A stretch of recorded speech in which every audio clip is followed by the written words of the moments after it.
जय हिंद दोस्तों, क्या हाल है। स्वागत है आप सभी का। दोस्तों आज हम इस वीडियो में कक्षा 10 विषय सामाजिक विज्ञान का प्रैक्टिस पेपर को विथ सॉल्यूशन देखने वाले हैं। दोस्तों इससे पहले वाली वीडियो में हमने बहुत सारे प्रैक्टिस सेट और सैंपल पेपर, मॉडल पेपर सब कुछ करवा दिया है। दोस्तों आपको वह हमारे वीडियो के प्लेलिस्ट में मिल जाएंगे, उनको ही आप अवश्य ही देखिएगा।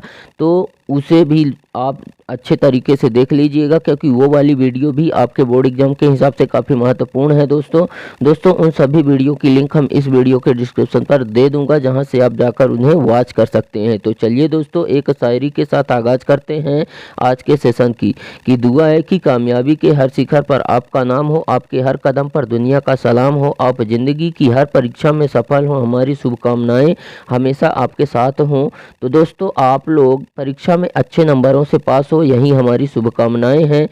दोस्तों एक रिक्वेस्ट है कि वीडियो को शुरू से लेकर अंत तक बिना स्किप किए हुए देखिएगा, क्योंकि आज के इस वीडियो में हम सामाजिक विज्ञान कक्षा 10 का अभ्यास प्रश्न पत्र लेकर उपस्थित हुआ हूं। दोस्तों जो कि माध्यमिक शिक्षा मंडल मध्य प्रदेश भोपाल द्वारा जारी नई अंक योजना के अनुसार मैंने इस प्रश्न पत्र को तैयार किया है। दोस्तों इस प्रश्न पत्र में हम दो प्रमुख चैप्टर, आपके जो भूगोल का एक चैप्टर है भारतीय अर्थव्यवस्था की जीवन रेखाएं वो, और एक इतिहास का चैप्टर है दोस्तों भारत में राष्ट्रवाद, इन दो ही चैप्टरों के महत्वपूर्ण प्रश्नों को दोस्तों इस अभ्यास प्रश्न पत्र में मैंने सम्मिलित किया है। दोस्तों उन अभ्यास पत्र प्रश्नों को दोस्तों हम इस अभ्यास प्रश्न पत्र में विथ सॉल्यूशन के साथ देखेंगे दोस्तों। ठीक है, यहाँ पे आप देख सकते हैं दोस्तों, यहाँ पे आप देख सकते हैं कि हमने ये प्रश्न लिखा है और इसका ये सॉल्यूशन है। दोस्तों इस तरह के आपके सारे प्रश्नों के सॉल्यूशन प्रश्नों के साथ देखने को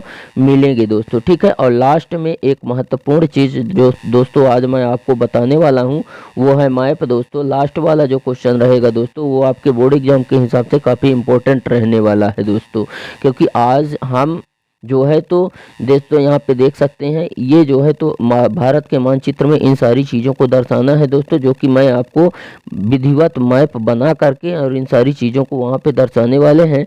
तो प्लीज़ वीडियो को शुरू से लेके अंत तक ज़रूर देखिएगा। ठीक है, और अगर वीडियो पसंद आए तो वीडियो को लाइक व दोस्तों में भी शेयर जरूर करिएगा, और अगर आप हमारे चैनल पर नए हैं तो फटाफट से चैनल को भी सब्सक्राइब कर लीजिएगा तथा बेल आइकन भी प्रेस करिएगा, ताकि हमारी नई नई वीडियो की नोटिफिकेशन आपको सबसे पहले मिलती रहे। ठीक है, और कमेंट बॉक्स में एक प्यारा सा कमेंट भी अवश्य करिएगा, ताकि हमें पता चले कि आखिर आपको हमारी यह वीडियो कैसे लगी। तो दोस्तों जीवन में मौके तो सभी को मिलते हैं, लेकिन सफलता केवल कड़ी मेहनत करने वालों को ही प्राप्त होती है। तो दोस्तों जो ये मौका मिला है आपको, इसे गवाइए नहीं, कड़ी मेहनत कीजिए और सफलता को प्राप्त कीजिए। तो चलिए दोस्तों बिना किसी देरी के वीडियो को स्टार्ट करते हैं और देखते हैं दोस्तों कि ये जो अभ्यास प्रश्न पत्र है दोस्तों, इसमें हमें कुछ आवश्यक निर्देश देखने को मिल रहे हैं। दोस्तों ये एक तरह से कह सकते हैं दोस्तों, जो ये अभ्यास प्रश्न पत्र है यह आपके बोर्ड एग्जाम का एक मॉडल पेपर है दोस्तों। ठीक है, उसी तरीके का एक पेपर है दोस्तों। ठीक है, इसमें आपको उसी तरीके के प्रश्न बताए जाएंगे दोस्तों जो आपके बोर्ड एग्जाम में आने वाले हैं दोस्तों। ठीक है, वैसे भी दोस्तों बोर्ड एग्जाम की अगर हम बात करें तो वहाँ पे बहुत ही ईजी क्वेश्चन आते हैं। ठीक है, तो इसमें आपको कुछ निर्देश हैं दोस्तों, ये निर्देश आपको जो है तो बोर्ड एग्जाम के पेपर में भी देखने को मिलेंगे दोस्तों, जैसे कि सभी प्रश्न करना अनिवार्य है और प्रश्न पत्र में दिए गए सावधानी पूर्वक पढ़कर प्रश्नों के उत्तर लिखना है। और प्रश्न क्रमांक 1 से 5 तक 30 वस्तुनिष्ठ प्रश्न है दोस्तों, और प्रत्येक वस्तुनिष्ठ प्रश्न 1 अंक का है। और प्रश्न क्रमांक 6 से 23 तक प्रत्येक प्रश्न के आंतरिक विकल्प मतलब अथवा दिए गए हैं दोस्तों।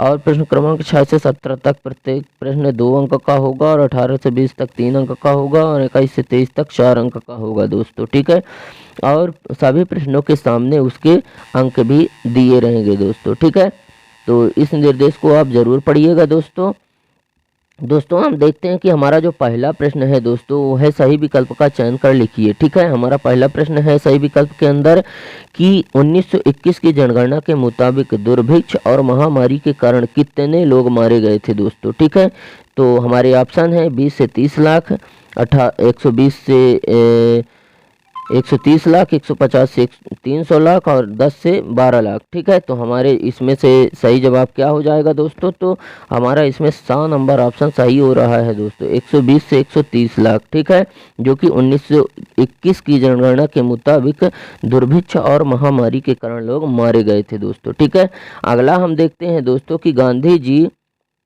दक्षिण अफ्रीका से भारत कब लौटे थे दोस्तों। ठीक है, अगला हमारा वस्तुनिष्ठ प्रश्न है।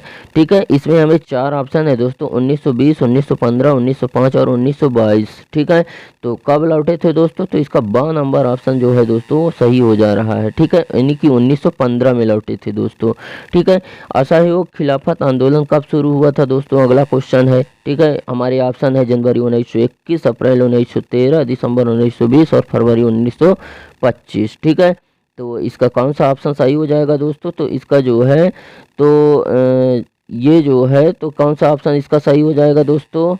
इसका दोस्तों 7 नंबर ऑप्शन सही हो जा रहा है। ठीक है, दिसंबर 1920 में। ठीक है, असहयोग खिलाफत आंदोलन शुरू हुआ था दोस्तों। अगला क्वेश्चन देखते हैं। अगला है दोस्तों कि हिंद स्वराज पुस्तक किसने लिखी थी? ठीक है, 4 ऑप्शन है, जवाहरलाल नेहरू, सुभाष चंद्र बोस, भगत सिंह और महात्मा गांधी। ठीक है, तो किसने लिखा था दोस्तों? इसमें हमारा 2 नंबर ऑप्शन सही हो जाएगा दोस्तों, महात्मा गांधी ने लिखा था। ठीक है, अगला है कि डॉक्टर अंबेडकर ने पूना पैक्ट पर हस्ताक्षर कब किए थे? हमारे ऑप्शन है सितंबर 1932, अक्टूबर 1940 और जनवरी 1930 तथा मार्च 1915। ठीक है, तो इसका कौन सा नंबर ऑप्शन सही हो जा रहा है दोस्तों? इसका आ नंबर सही हो जा रहा है दोस्तों, सितंबर 1932। ठीक है, पूना पैक्ट पर हस्ताक्षर किए थे अंबेडकर साहब ने। ठीक है, अगला क्वेश्चन देखते हैं। जनरल डायर का संबंध किस घटना से है? ठीक है, पहला ऑप्शन है भारत छोड़ो आंदोलन, दूसरा है असहयोग खिलाफत आंदोलन, तीसरा है जलियांवाला बाग हत्याकांड और चौथा है पूना पैक्ट। ठीक है, तो कौन सा ऑप्शन सही हो जा रहा है दोस्तों? तो 7 नंबर ऑप्शन सही हो जा रहा है, जलियांवाला बाग हत्याकांड से संबंधित है दोस्तों जनरल डायर का संबंध, क्योंकि जनरल डायर ने जलियांवाला बाग में अपने बख्तरबंद गाड़ियों के साथ गया सैनिकों को लेकर के और वहां पे निहत्थे लोगों पर जो है तो गोलीबारी का आदेश दे दिया था, जिससे बहुत सारे लोग मारे गए थे। ठीक है, इसलिए जो है तो जनरल डायर जलियांवाला बाग हत्याकांड से संबंधित है। अगला हमारा वस्तुनिष्ठ प्रश्न है दोस्तों कि क्वेश्चन नंबर 2 की रिक्त स्थानों की पूर्ति कीजिए। ठीक है, हमारा पहला प्रश्न है कि भारत छोड़ो आंदोलन कब शुरू हुआ था दोस्तों? ठीक है, कब शुरू हुआ था भारत छोड़ो आंदोलन? तो दोस्तों 8 अगस्त 1942 को शुरू हुआ था। कब हुआ था? 8 अगस्त 1942, 8 अगस्त 1942 को शुरू हुआ था दोस्तों। अगला है के दशक में वंदे मातरम गीत लिखा गया? किस दशक में लिखा गया था दोस्तों? तो 1876 में लिखा गया था दोस्तों। कब लिखा गया था? 1876 में लिखा गया था। ठीक है, 1876 में लिखा गया था दोस्तों। अगला क्वेश्चन है कि 1930 में मुस्लिम लीग के अध्यक्ष कौन थे दोस्तों? ठीक है, तो सर जॉन मोहम्मद इकबाल थे। कौन थे? सर मोहम्मद इकबाल थे दोस्तों। ठीक है, अगला क्वेश्चन है भारत माता की विख्यात छवि को किसने बनाया था? ठीक है, तो आबिंद्रनाथ ठाकुर ने बनाया था दोस्तों। किसने बनाया था? आबिंद्रनाथ ठाकुर,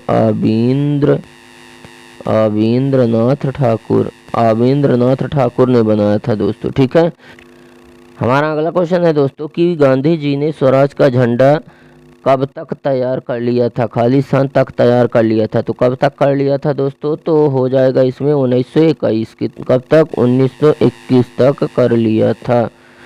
मुस्लिम लीग की स्थापना कब हुई थी दोस्तों? तो मुस्लिम लीग की अगर हम स्थापना की बात करें दोस्तों तो ये कब हुई थी? तो 1906 में हुई थी दोस्तों, मुस्लिम लीग की स्थापना 1906 में। ठीक है, 1906 में हुई थी। अगला है हमारा क्वेश्चन वस्तुनिष्ठ का सही जोड़ी बनाइए। दोस्तों यहाँ पे आप देख पा रहे होंगे कि रोलेट एक्ट जो है, ठीक है, तो वो कब हुआ था दोस्तों? तो 1919 में पारित किया गया था। और हिंद स्वराज की स्थापना दोस्तों हो जाएगा 1909। और इंग्लैंड इमिग्रेशन एक्ट जो है दोस्तों, ठीक है, वो हो जाएगा 12 नंबर। ठीक है, और अल्लूरी सीताराम राजू का जो संबंध है दोस्तों वो किससे है? अल्लूरी सीताराम राजू का संबंध है दोस्तों, तो वो है 1924 से। ठीक है, और जो है तो गांधी इरविन समझौता, ठीक है, गांधी इरविन समझौता हो जाएगा 1900, गांधी इरविन समझौता 1931 हो जाएगा दोस्तों। और मक्का आयात पर प्रतिबंध कारणा कानून के तहत लगाया गया था दोस्तों, ठीक है। अगला हमारा क्वेश्चन देखते हैं। अगला क्वेश्चन है दोस्तों कि सत्य असत्य का चयन कीजिए, ठीक है। 1934 में भगत सिंह और बटुकेश्वर दत्त ने लेजिस्लेटिव असेंबली में बम फेंका था, ठीक है। तो फेंका था कि नहीं फेंका था, ये सत्य हो जाएगा दोस्तों, फेंका था, ठीक है। दूसरा है 1927 में भारतीय वाणिज्य एवं उद्योग परिषद का गठन हुआ था, तो यह भी सत्य हो जाएगा दोस्तों, ठीक है। 1927 में ही भारतीय वाणिज्य एवं उद्योग परिषद का गठन हुआ था। अगला देखते हैं। डॉक्टर अंबेडकर द्वारा मार्च 1933 में दलित वर्ग संगठन की स्थापना की गई थी, तो ये गलत हो जाएगा दोस्तों, नहीं की गई थी। अगला है 5 फरवरी 1922 को चौरी चौरा की घटना हुई थी, ठीक है। हुई थी कि नहीं हुई थी, हुई थी, ये जो है तो सही हो जाएगा, ठीक है। अगला है अब्दुल गफ्फार खान और महात्मा गांधी दोनों अच्छे मित्र थे, जी हाँ वो अच्छे मित्र थे। 1859 में इंग्लैंड इमिग्रेशन एक्ट लाया गया था, यह भी जो है तो सही है, ठीक है। अब यहाँ पे अगला क्वेश्चन मिल रहा है, एक शब्द या वाक्य में उत्तर दीजिए। जैसे महात्मा गांधी किस वर्ष दक्षिण अफ्रीका से जो है तो भारत लौटे थे, ठीक है। तो किस वर्ष लौटे थे, तो सन 1915 में लौटे थे दोस्तों। कब लौटे थे, 1915 में लौटे थे, ठीक है। अगला क्वेश्चन है कि गांधी जी ने बिहार के चंपारण इलाके का दौरा कब किया था दोस्तों, तो 1917 में किए थे। कब किए थे, 1917 में किए थे। अगला क्वेश्चन है दोस्तों कि रोलेट एक्ट कब पारित हुआ था, तो 1919 में हुआ था दोस्तों, 1919 में रोलेट एक्ट पारित हुआ था। अगला क्वेश्चन है दोस्तों कि भगत सिंह का प्रसिद्ध नारा कौन सा था, तो दोस्तों इंकलाब जिंदाबाद। कौन सा था, इंकलाब जिंदाबाद था, इंकलाब जिंदाबाद, ठीक है, इंकलाब जिंदाबाद था दोस्तों। उसके बाद हमारा अगला क्वेश्चन है दोस्तों कि मुंबई में मार्च 1919 में कौन सी समिति का गठन किया गया था दोस्तों, ठीक है। तो कौन सी समिति का, खिलाफत समिति का गठन किया गया था दोस्तों। कौन सी, खिलाफत समिति का गठन किया गया था दोस्तों, ठीक है। अगला है साइमन कमीशन भारत कब आया था दोस्तों, तो साइमन कमीशन जो है तो 3 फरवरी 1928 को आया था दोस्तों, 3 फरवरी 1928 को आया था साइमन कमीशन भारत, ठीक है। अब यहाँ से हमारे जो ऑब्जेक्टिव हैं दोस्तों वो पूरे होते हैं और हमारा क्वेश्चन नंबर 6 यहाँ से स्टार्ट होता है दोस्तों, ठीक है। दोस्तों यहाँ पे स्क्रीन पे आप देख रहे होंगे कि पहला हमारा जो क्वेश्चन नंबर 6 क्वेश्चन है दोस्तों इस प्रश्न पत्र का, वो है अंतर्राष्ट्रीय व्यापार क्या है, ठीक है। तो 2 या 2 से अधिक देशों के मध्य वस्तुओं और सेवाओं के आदान प्रदान को ही हम अंतर्राष्ट्रीय व्यापार कहते हैं, ठीक है। मतलब अंतर्राष्ट्र यानी कि राष्ट्र का मतलब होता है देश और अंतर्राष्ट्र का मतलब होता है 2 या 2 से अधिक देश, ठीक है। अगला है क्वेश्चन 6 का जो अथवा है दोस्तों वो है परिवहन किसे कहते हैं, ठीक है।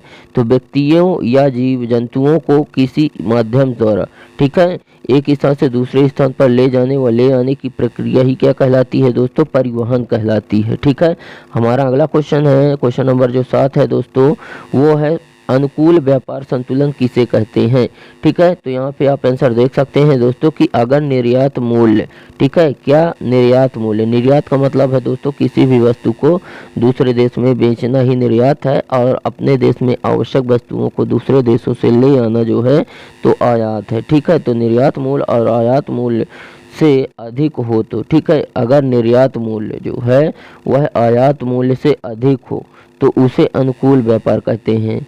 आयात मूल्य से अधिक हो जैसे मतलब कहते हैं, कहने का मतलब कि अगर हम कच्चा मटेरियल 5 लाख रुपए का मंगाते हैं, ठीक है, तो हम उससे पक्के आइटम बना करके 6 से 7 लाख रुपए के हम बेचें, ठीक है, मतलब बाहर हम भेजें, निर्यात करें, उसी को जो है तो हम अनुकूल व्यापार कहते हैं दोस्तों, ठीक है।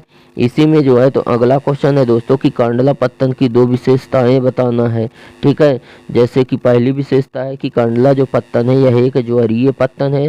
दोस्तों ज्वारीय यानी कि ज्वार भाटा, अगर आप पढ़े हो कभी तो आपको पता होगा कि ज्वार भाटा, ज्वार क्या है, सूर्य एवं चंद्रमा के आकर्षण शक्ति के कारण जब समुद्रों में जो है तो लहरें उठती हैं दोस्तों, पानी ऊपर उठता है तो वह ज्वार है, और नीचे गिरकर आगे बढ़ता है दोस्तों वह भाटा है। ठीक है, तो ज्वार के कारण, चंद्रमा एवं सूर्य के आकर्षण शक्ति के कारण जब लहरें ऊंचाई तक उठती हैं दोस्तों, तो वो कहाँ उठती हैं दोस्तों, ज्वारीय पत्तन में कहाँ उठती है, कांडला पत्तन में। और कांडला पत्तन में जो है तो कैसा पत्तन है, एक ज्वारीय पत्तन है दोस्तों। ठीक है, और दूसरी विशेषता है कि स्वतंत्रता प्राप्ति के बाद कक्ष में कांडला पहले जो है तो पत्तन के रूप में विकसित हुआ है दोस्तों। ठीक है, यहाँ पे देख लीजिएगा पत्तन, ठीक है, पत्तन के रूप में विकसित हुआ था दोस्तों। ठीक है, स्वतंत्रता के बाद कांडला ही एक ऐसा पत्तन था जो कक्ष में सबसे पहले विकसित हुआ। ठीक है, अगला क्वेश्चन है दोस्तों कि मारवा गांव पत्तन देश का सर्वाधिक महत्वपूर्ण पत्तन क्यों है। ठीक है, तो लौह अयस्क के निर्यात के कारण प्रसिद्ध है दोस्तों, क्योंकि लौह अयस्क का जो है तो भारत में आधा निर्यात इसी पत्तन से होता है दोस्तों। ठीक है, उसके बाद हम अगला देखते हैं दोस्तों। क्वेश्चन नंबर जो हमारा 8 था उसका अथवा है दोस्तों कि पत्तन क्या है। ठीक है, तो बंदरगाह का वह भाग जहां सामान समुद्रों जहाज़ों द्वारा सामान को लादा या उतारा जाता है उसे ही पत्तन कहते हैं। ठीक है, मतलब जो है तो बंदरगाह का वह भाग, बंदरगाह वो होता है जहां पे जहाज़ों को जो है तो दोस्तों खड़ा किया जाता है। ठीक है, मतलब उनका जो है तो वह प्लेटफॉर्म होता है, जिस प्रकार से रेल को खड़े होने के लिए रेलवे प्लेटफॉर्म होता है।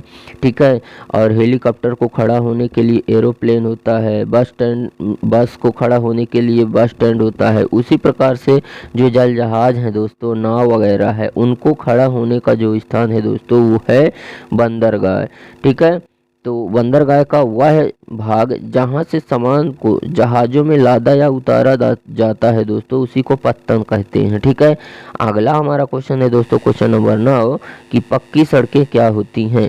ठीक है, तो वे सड़कें जो सीमेंट, कंक्रीट व तारकोल द्वारा बनाई जाती हैं दोस्तों वही पक्की सड़कें कहलाती हैं, और यह 12 सड़कें होती हैं। ठीक है, इसमें जो है तो लोगों का जो आवागमन होता है दोस्तों वो 12 होता है। ठीक है, अगला है दोस्तों कि जनसंचार के जो है तो प्रमुख साधन कौन कौन से हैं। जनसंचार के साधन पूछ रहा है दोस्तों। जनसंचार का मतलब होता है जनता के बीच में सूचनाओं का आदान प्रदान ही जनसंचार है।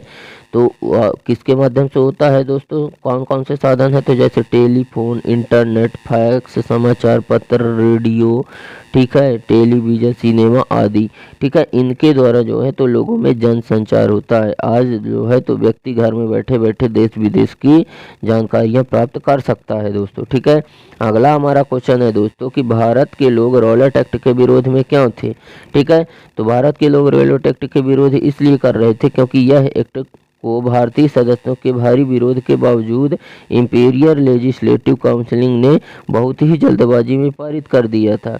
ठीक है, और इस एक्ट के माध्यम से सरकार को भी राजनीतिक गतिविधियों को कुचलना और राजनीतिक कैदियों को 2 साल तक बिना मुकदमा चलाए जेल में रखने का अधिकार मिल गया था, जिसके कारण जो है तो भारत के लोग इस एक्ट से नाखुश थे, और यह एक्ट भारतीयों के लिए काला कानून था।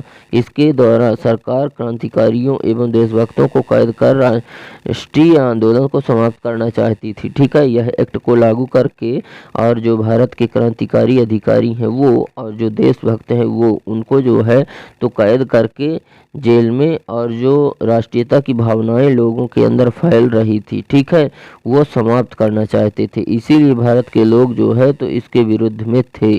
ठीक है दोस्तों, प्रश्न क्रमांक हमारा जो 10 का अथवा है दोस्तों वह कि 1917 में गांधी जी ने बिहार के चंपारण इलाके का दौरा क्यों किया था। इसलिए क्योंकि वहां पर जो नील की खेती कर रहे किसान थे उनके ऊपर जो है तो बहुत अत्याचार हो रहा था, और वह अत्याचार ईस्ट इंडिया कंपनी के द्वारा यानी उपनिवेशों यानी कि अंग्रेजों के द्वारा किया जा रहा था उन पर अत्याचार। ठीक है, अगला हमारा क्वेश्चन है दोस्तों कि गांधी जी ने असहयोग आंदोलन को वापस लेने का फैसला क्यों किया। ठीक है, तो गांधी जी ने असहयोग आंदोलन को वापस लेने का फैसला इसलिए किया क्योंकि चौरी चौरा नामक स्थान पर 5 फरवरी 1922 की घटना के कारण गांधी जी ने असहयोग आंदोलन वापस लेने का फैसला किया। इसलिए क्योंकि गोरखपुर के चौरी चौरा बाजार में गुजर रहा एक शांतिपूर्ण जुलूस पुलिस के साथ हिंसक टकराव में बदल गया। हिंसा का मतलब होता है दोस्तों कि किसी के साथ गलत करना, मारपीट करना, और अहिंसा का मतलब है कि किसी के साथ गलत नहीं करना, ठीक है, और ईमानदारी से रहना ही है क्या अहिंसक। जबकि हिंसक की बात करें तो यह मारपीट करना, गाली गलौज करना है ना, वह है हिंसक, ठीक है। तो जनता और पुलिस के बीच में मुठभेड़ हुई जिसमें जनता ने आवेश में आकर थानेदार और कई सिपाहियों की हत्या कर दी थी और पुलिस स्टेशन में आग लगा दी थी। और इस घटना से इस बार आंदोलन जो है तो अपना अहिंसात्मक रूप खो दिया था, जो रखे थे अहिंसात्मक रूप, ठीक है, और जनता में हिंसात्मक प्रवृत्ति बढ़ने लगी। अतः गांधी जी ने फरवरी 1922 को ईस्वी को असहयोग आंदोलन को वापस लेने का फैसला किया, ठीक है। अगला क्वेश्चन देखते हैं दोस्तों। क्वेश्चन नंबर जो 11 था उसका अथवा है कि मार्च 1919 में खिलाफत समिति का गठन क्यों किया गया था। तो दोस्तों इसलिए क्योंकि ब्रिटिश सरकार को तुर्की के प्रति अपना रवैया बदलने हेतु मजबूर कर सके, इसीलिए खिलाफत समिति का गठन किया गया था। अगला क्वेश्चन है दोस्तों कि गांधी जी के अनुसार सत्याग्रह के विचार की व्याख्या कीजिए, ठीक है। तो सत्याग्रह के विचार में सत्य की शक्ति पर आग्रह और शक्ति की खोज पर जोर दिया जाता था दोस्तों गांधी जी द्वारा, क्योंकि इसका आशय यह था कि अगर आपका उद्देश्य सच्चा है, गांधी जी यही मानते थे कि अगर आपका उद्देश्य सच्चा है, यदि आपका संघर्ष अन्याय के खिलाफ है, तो उत्पीड़क बल से यानी कि गुस्से में मुकाबला करने के लिए आपको किसी शारीरिक बल की आवश्यकता नहीं है। प्रतिशोध की भावना या आक्रामकता का सहारा लिए बिना भी सत्याग्रही मतलब वो जिसके साथ गलत हुआ है, ठीक है, और जो है तो मतलब न्याय के लिए लड़ रहा हो, वो है सत्याग्रही। सत्याग्रही केवल अहिंसा के सहारे भी अपने संघर्ष में सफल हो सकता है। इसके लिए दमनकारी शत्रु की चेतना को झंझोड़ना चाहिए, ठीक है, और उत्प्रेरक शत्रु को नहीं, बल्कि जो है तो सभी लोगों के हिंसा के द्वारा जो है तो सत्य को स्वीकार करने पर विवश करने की बजाय सच्चाई को देखने और सहज भाव से स्वीकार करने के लिए प्रेरित किया जाना चाहिए, ठीक है। इस संघर्ष में जो है तो अंततः जीत सत्य की ही होगी, ऐसा गांधी जी का मानना है, ठीक है। अगला हमारा क्वेश्चन है दोस्तों, क्वेश्चन नंबर 12 का जो अथवा है वो है स्वराज पार्टी का गठन कब और किसने किया था। तो 1 जनवरी 1923 को चित्तरंजन दास और मोतीलाल नेहरू ने मिलकर किया था दोस्तों, ठीक है। अगला हमारा क्वेश्चन है दोस्तों, जलियांवाला बाग हत्याकांड पर टिप्पणी लिखना है दोस्तों। 13 अप्रैल 1919 को अमृतसर के जलियांवाले बाग में एक जनसभा आयोजित करने की घोषणा की गई थी। लोगों को वहां एकत्रित होने दिया गया और जब लोग हजारों की संख्या में इकट्ठे हो गए तो वहां जनरल बख्तरबंद गाड़ियों तथा सेवक के साथ जा पहुंचा और उसने बिना किसी चेतावनी के निहत्थे व शांतिपूर्ण सभा कर रहे लोगों पर गोलीबारी करने का आदेश दे दिया। मरने वाले लोग जो है तो सबसे ज़्यादा भारतीय थे। ऐसा करने के पीछे जनरल डायर का उद्देश्य यह था कि इसे नैतिक प्रभाव से मुक्त करना है और सत्याग्रही लोगों के मन में आतंक तथा भय की भावना को पैदा करना है दोस्तों। इतनी भारी संख्या में निर्दोष लोगों की हत्या बहुत ही अमानवीय कृत्य है दोस्तों। इसके लिए सरकार को कड़ी माफ़ी मांगनी चाहिए तथा जनरल डायर को कड़ी से कड़ी सजा देनी चाहिए दोस्तों, ठीक है। अगला हमारा क्वेश्चन है दोस्तों, क्वेश्चन नंबर हमारा जो नेक्स्ट है दोस्तों 13, उसका जो है तो अथवा है दोस्तों साइमन कमीशन क्या था, ठीक है। ब्रिटेन की नई टोरी सरकार ने सर जॉन साइमन के नेतृत्व में एक वैधानिक आयोग का गठन कर दिया दोस्तों। यह आयोग भारत में संवैधानिक व्यवस्था की कार्यशैली का अध्ययन उसके बारे में सुझाव देगा, उसका मानना यह था, ठीक है। यह आयोग भारत के लिए बना परंतु इसका कोई भी सदस्य भारतीय नहीं था दोस्तों। सारे के सारे सदस्य जो थे वो अंग्रेज थे, ठीक है। और जब 1928 में साइमन कमीशन भारत पहुंचा तो उसका जो स्वागत हुआ दोस्तों वो हुआ कि साइमन कमीशन वापस जाओ से, ठीक है। इस प्रदर्शन में कांग्रेस और मुस्लिम लीग के सभी पार्टियों ने हिस्सा लिया, ठीक है।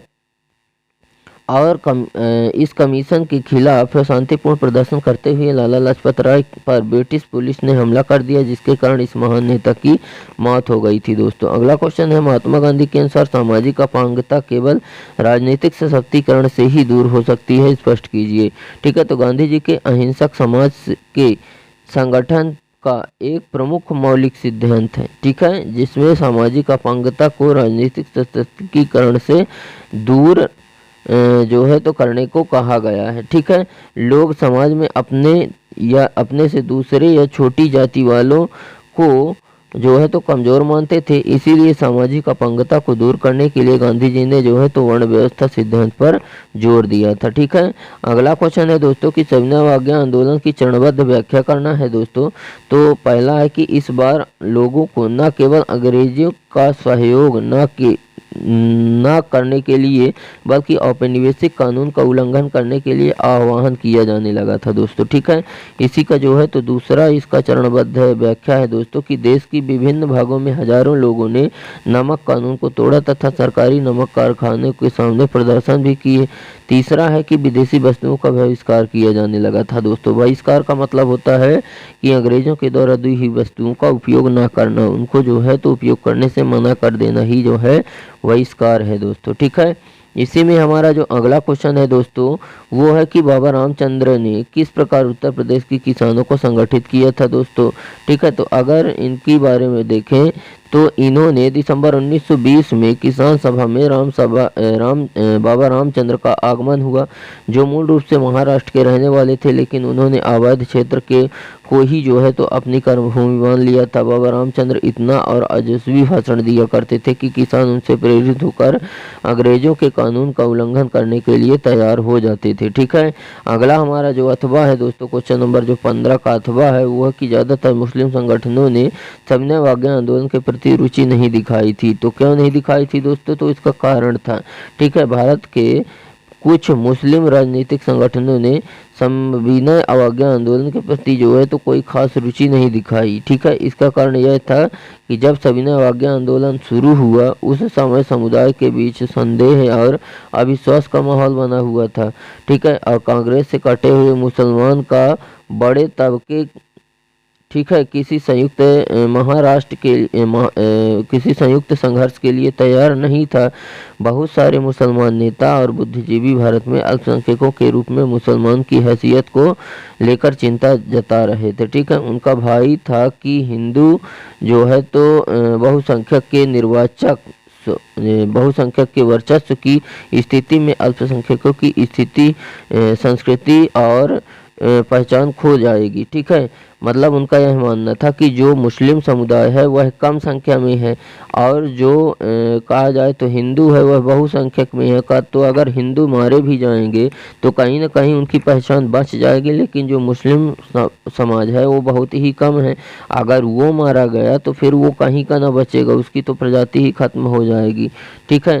तो धार्मिक राष्ट्रवादी संगठन से काफ़ी करीब रहने लगी।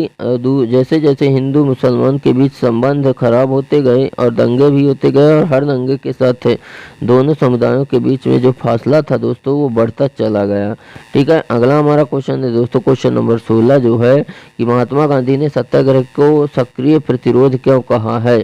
तो महात्मा गांधी ने कैंसर सत्याग्रह एक प्रतिरोध है जिसमें एक है जो है तो अहिंसा का सहारा लेते हैं।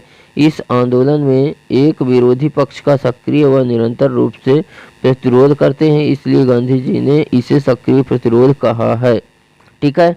अगला हमारा क्वेश्चन है दोस्तों कि खिलाफत आंदोलन की असहयोग आंदोलन में क्या भूमिका है, ठीक है। तो दोस्तों खिलाफत आंदोलन ने मुसलमान को राष्ट्रीय आंदोलन में भाग लेने के लिए प्रेरित किया। मुसलमान ने 1920 ईस्वी में खिलाफत आंदोलन चलाकर अंग्रेजों को किसी भी तरह का सहयोग देना बंद कर दिया था, ठीक है। बहिष्कार और पिकेटिंग को समझाइए। बहिष्कार किसी के साथ संपर्क रखने और जुड़ने से इनकार करना या गतिविधियों या हिस्सेदारी चीज़ों की खरीदी व इस्तेमाल करने से मना कर देना ही जो है तो क्या है, बहिष्कार है दोस्तों, ठीक है। जबकि पिकेटिंग की अगर बात करें तो पिकेटिंग का मतलब होता है किसी बात के लिए जो है तो मना कर देना, ठीक है, मतलब धरना देना, ठीक है, एक तरह से जो है तो रास्ता को रोक देना ही जो है तो पिकेटिंग है दोस्तों, ठीक है। जो कि सबसे ज़्यादा जो है तो शराब की फैक्ट्रियों में या दुकानों में लागू की गई थी दोस्तों। ठीक है, अगला हमारा क्वेश्चन नंबर 7 का जो अथवा है दोस्तों, 17 का जो अथवा है वो है बारदोली सत्याग्रह क्या था दोस्तों। ठीक है, तो 1928 में गुजरात की भदौली तालुका में भू राजस्व बढ़ाने के खिलाफ किसानों ने सरदार सरोवर पटेल के नेतृत्व में सत्याग्रह किया था दोस्तों, जो कि बारदोली सत्याग्रह के नाम से जाना जाता है। यह सत्याग्रह सफल रहा और इससे भारत के कई हिस्सों में अधिक समर्थन भी प्राप्त हुआ था दोस्तों। ठीक है, हमारा अगला क्वेश्चन है दोस्तों कि स्वराज पार्टी का गठन किसने और क्यों किया था दोस्तों। तो CR दास और मोतीलाल नेहरू ने जो है तो कांग्रेस पार्टी के भीतर प्रांतीय परिषदों की राजनीति में वापस लौट के लिए किया। ठीक है, स्वराज पार्टी का गठन किया था। ठीक है, अगला है कि लाला लाजपत राय की मृत्यु कैसे हुई थी दोस्तों। तो 1928 में साइमन कमीशन के खिलाफ शांतिपूर्ण प्रदर्शन कर रहे पुलिस वालों ने लाला लाजपत राय पर हमला किया। इससे हमले में जो है तो जख्मों के कारण उनकी मृत्यु हो गई दोस्तों। ठीक है, हमारा अगला क्वेश्चन है दोस्तों, क्वेश्चन नंबर जो 19 है वो है कि दिसंबर 1929 में जवाहरलाल नेहरू की अध्यक्षता में कांग्रेस के लहर अधिवेशन में पूर्ण स्वराज की मांग को औपचारिक रूप से मान लिया गया, जिसके तहत 26 जनवरी 1930 को स्वतंत्रता दिवस के रूप में उसे मनाया गया दोस्तों। ठीक है, अगला हमारा क्वेश्चन है कि गांधी जी ने दांडी यात्रा कब और क्यों शुरू की थी। ठीक है, तो गांधी जी ने 12 मार्च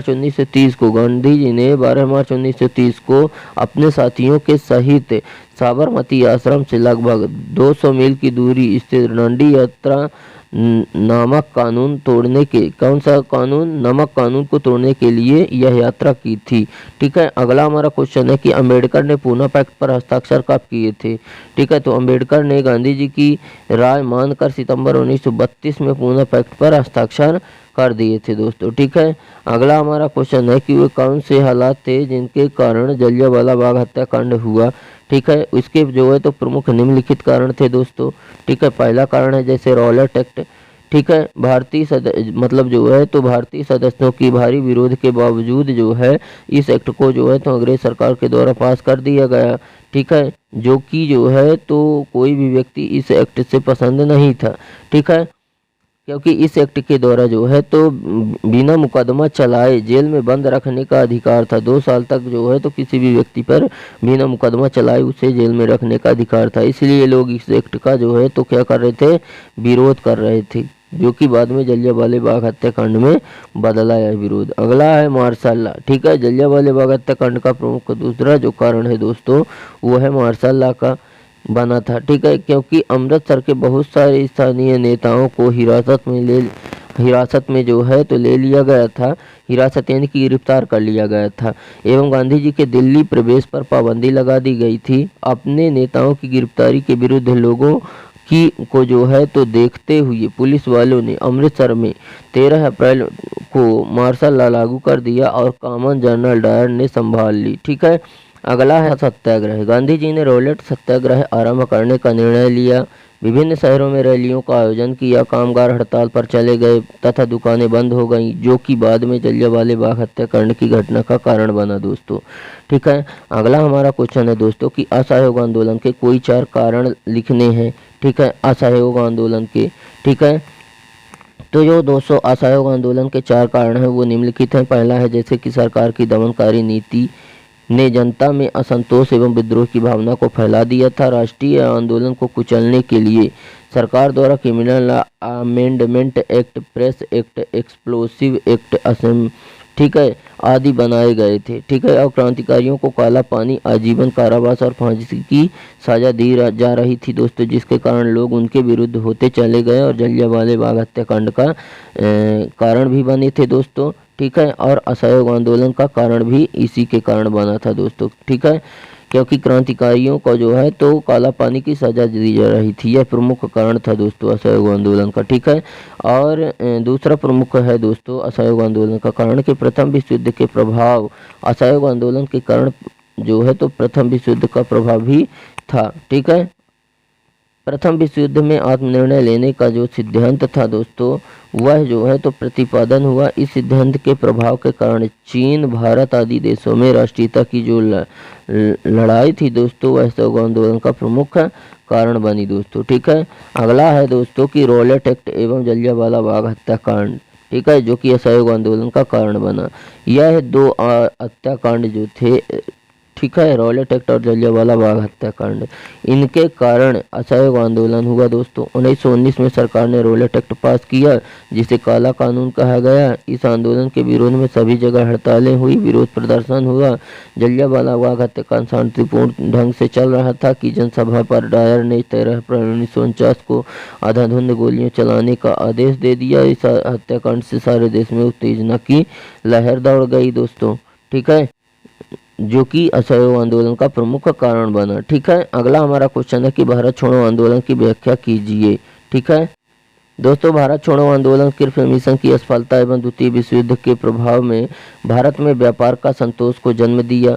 ठीक है, इसके पास जो है तो स्वरूप गांधी जी ने एक आंदोलन शुरू किया। ठीक है, जिसमें उन्होंने अंग्रेजों से पूरी तरह से भारत छोड़ने पर जोर दिया और वर्धा में 14 जुलाई 1942 को अपने कार्यकारिणी में कांग्रेस का सरकार समिति ने ऐतिहासिक भारत छोड़ो प्रस्ताव पारित किया, जिसमें सट्टा का भारतीयों को तत्काल स्थानांतरण एवं भारत छोड़ने की मांग की गई। 8 अगस्त 1942 को मुंबई में अखिल भारतीय कांग्रेस समिति ने इस प्रस्ताव का समर्थन किया, जिसमें पूरे देश में, ठीक है, व्यापक पैमाने पर एक अहिंसक जनसंघर्ष का आह्वान किया गया दोस्तों। ठीक है, इसी अवसर पर गांधी जी ने प्रसिद्ध करो या मरो का नारा दिया था और भारत छोड़ो के इस आह्वान से देश के अधिकतर हिस्सों में राज्य व्यवस्था को धाप कर दिया गया और लोक सत्ता ही आंदोलन में कूद पड़े। लोगों ने हड़ताल की और राष्ट्रीय गीतों एवं तारों के साथ प्रदर्शन किया, जुलूस निकाले और आंदोलन वास्तव में एक जन आंदोलन था, जिसमें छात्र, मजदूर और किस जैसे हजारों साधारण लोग ने मिल करके जो है तो इसमें हिस्सा लिया था। इसमें नेता की शक्तियां भागीदारी भी देखी गई, जिसमें जयप्रकाश नारायण, अरुण आसफ अली, राम मनोहर लोहिया और बहुत सारी महिलाएं, जैसे बंगाल की मातंगनी हजारा, असम से कनकलता, ठीक है, और कनकलता बरुआ और उड़ीसा से रमा देवी शामिल थी। ठीक है, अगला हमारा क्वेश्चन है दोस्तों कि भारत में आधुनिक राष्ट्रवाद के उदय के 4 कारण कौन कौन से हैं। तो पहला जो कारण है दोस्तों वह है कि संयुक्त संघर्ष। दूसरा है सांस्कृतिक प्रक्रियाएं। संयुक्त संघर्ष क्या है दोस्तों, तो भारत में अंग्रेजों के विरुद्ध संघर्ष में राष्ट्रवाद की भावना प्रेरित करने का मुख्य कारण संयुक्त संघर्ष था दोस्तों। ठीक है, इसमें जो दूसरा था दोस्तों सांस्कृतिक जो प्रक्रियाएं थी, तो विभिन्न प्रकार की सांस्कृतिक प्रक्रियाएं ऐसी थी जिनके द्वारा लोगों की कल्पना में राष्ट्रवाद के प्राण फूंके गए। इतिहास और कथाएं, ठीक है, सभी लोकगीत और लोकप्रिय छवियां, प्रतीक, सभी ने राष्ट्रवाद की भावना को जो है तो मजबूत किया था दोस्तों। ठीक है, अगला है जो है तो भारत माता, यह भी जो है तो राष्ट्रवाद की भावना को जन्म दिया था दोस्तों।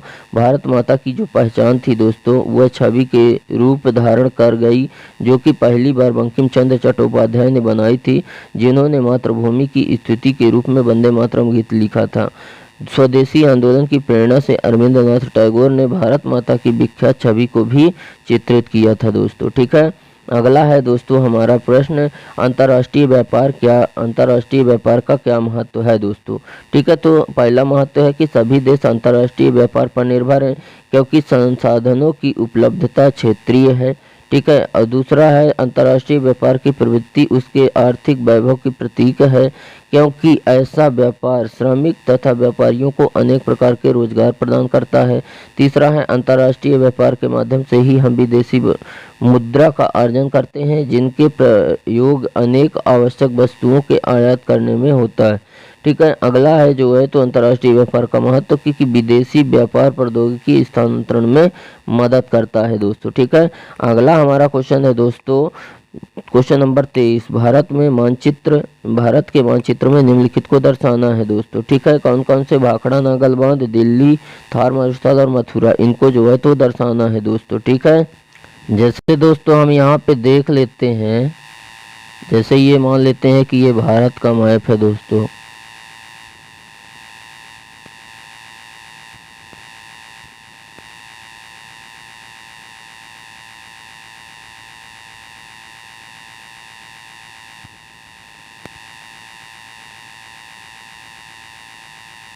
ये भारत का मैप है दोस्तों। अब इसमें जो है तो हमको भाखड़ा नागल बांध, दिल्ली, थार मरुस्थल, मथुरा तेल शोधन, ये सारी चीज़ जो है तो हमको दर्शाना है दोस्तों। ठीक है, तो दोस्तों जो भाखड़ा नागल बांध है वो यहाँ पे है दोस्तों, ये भाखड़ा नागल बांध है। ठीक है, भाखड़ा नागल बांध यहाँ पे हो जाएगा दोस्तों। ठीक है, और जो दिल्ली की अगर बात करें दोस्तों, तो दिल्ली कहाँ पे हो जाएगी दोस्तों, तो यहाँ पे जो है तो दिल्ली हो जाएगी दोस्तों। दिल्ली कहाँ पे है, ये दिल्ली है दोस्तों, यहाँ पे जो है तो दिल्ली हो जाएगी दोस्तों। ठीक है, और अगर थार मरुस्थल की बात करें दोस्तों, तो थार मरुस्थल जो है तो यहाँ पे आ जाएगा दोस्तों। ठीक है, यहाँ पे जो है तो थार मरुस्थल है दोस्तों, थार मरुस्थल। ठीक है, थार मरुस्थल है। और ये तो पता ही है दोस्तों कि ये जो है तो कर्क रेखा गई है, कर्क रेखा भारत के मध्य से होकर गुजरती है, तो ये कर्क रेखा चली गई तो मतलब ये सारी चीज़ें जो है ना तो कर्क रेखा के ऊपर ही मिलेगी दोस्तों।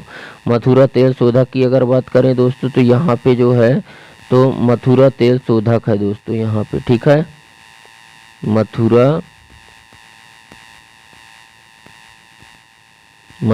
तेल शोधक। ठीक है, ये हो गया। और उसके बाद हमें और भी चीज़ें हैं दोस्तों, जहाँ पे हमें चेन्नई दर्शाना है दोस्तों। हमारा नीचे जो अथवा में है यहाँ पे दोस्तों जो है तो चेन्नई हो जाएगा, चेन्नई। ठीक है, और चेन्नई के बाद फिर जो है तो रानीगंज हो जाएगा दोस्तों यहाँ पे जो है तो रानीगंज है दोस्तों, रानीगंज। ठीक है, तो इस प्रकार से दोस्तों उम्मीद करते हैं कि आपको हमारा यह वीडियो पसंद आया होगा। वीडियो अगर पसंद आया है तो वीडियो को लाइक करें, दोस्तों में शेयर करें, और अगर आप हमारे चैनल पर नए हैं तो चैनल को सब्सक्राइब करें एंड बेल आइकन भी प्रेस करें ताकि हमारी नई नई वीडियो की नोटिफिकेशन आपको सबसे पहले मिले। तो दोस्तों आज के लिए बस इतना ही, मिलते हैं आप सभी लोगों से नेक्स्ट वीडियो में नेक्स्ट टॉपिक के साथ। तब तक के लिए जय हिंद, वंदे मातरम।